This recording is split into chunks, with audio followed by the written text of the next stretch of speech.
തന്നെ ഒരു മരുഭൂമിയാണ് കാണിക്കുന്നത്. അവിടെ ഇവിടെയായിട്ട് കുറച്ച് പച്ചപ്പുണ്ടെങ്കിലും ശരി, അത് മരുഭൂമി തന്നെയാണ്. ഒരു പ്രത്യേക നിറത്തിലുള്ള ചുവന്ന നിറമുള്ള പ്രദേശമായിരുന്നു അതെല്ലാം. അങ്ങോട്ടേക്ക് ഇപ്പോൾ കുറച്ച് ആളുകൾ കുതിരപ്പുറത്ത് ഇങ്ങനെ പോവുകയാണ്. കുറച്ച് ആളുകൾ എന്ന് പറഞ്ഞിട്ടുണ്ടെങ്കിൽ ഒരു സാറും അയാളുടെ കുട്ടികളുമാണ്.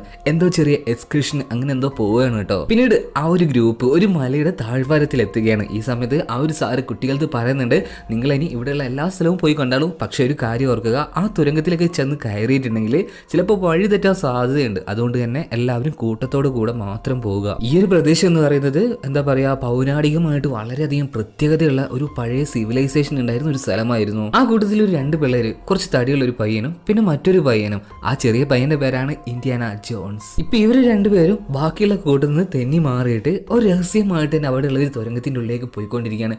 ഈ സമയത്താണ് അവരെന്തൊക്കെയോ ചില ശബ്ദങ്ങൾ കേൾക്കുന്നത്.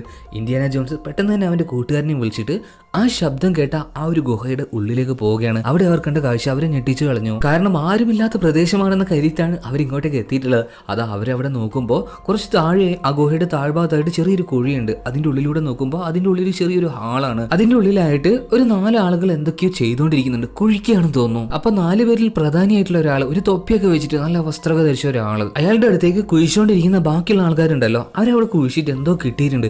ഒരു പെട്ടിയാണെന്ന് തോന്നുന്നു. ആ പെട്ടിയുമായിട്ട് ഇയാളുടെ അടുത്തേക്ക് വന്നു. അങ്ങനെ അവർ 4 പേരും കൂടെ ആ പെട്ടി തുറന്നു നോക്കുകയാണ്.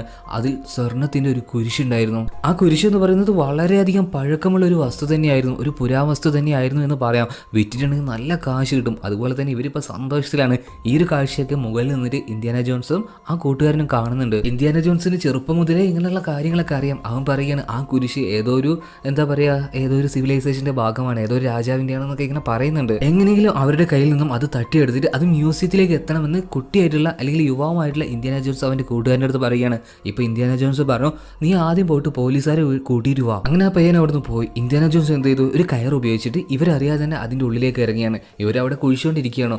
അങ്ങനെ ഇവരറിയാതെ തന്നെ ആ ഒരു കുരിശടങ്ങിയിട്ടുള്ള പെട്ടി എടുത്തിട്ട് കയറി പോകുന്നതിന്റെ ഇടക്ക് അവന്റെ കാലൊന്ന് തെന്നിയിട്ട് ചെറിയ ശബ്ദമുണ്ടായി. എന്നിരുന്നാലും അതിന്റെ മുകളിലേക്ക് ഇന്ത്യാന ജോൺസ് കയറി. അപ്പോഴേക്കും ഇവരത് അറിഞ്ഞിരുന്നു.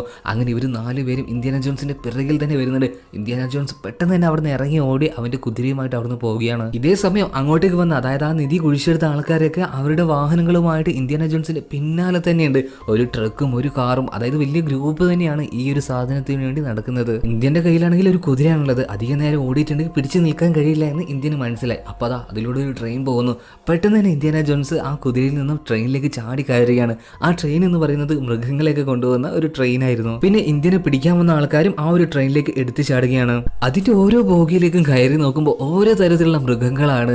ആദ്യത്തെ ബോഗിയിൽ തന്നെ വലിയ പാമ്പുകളായിരുന്നു. അവരുടെ ഇടയിലേക്ക്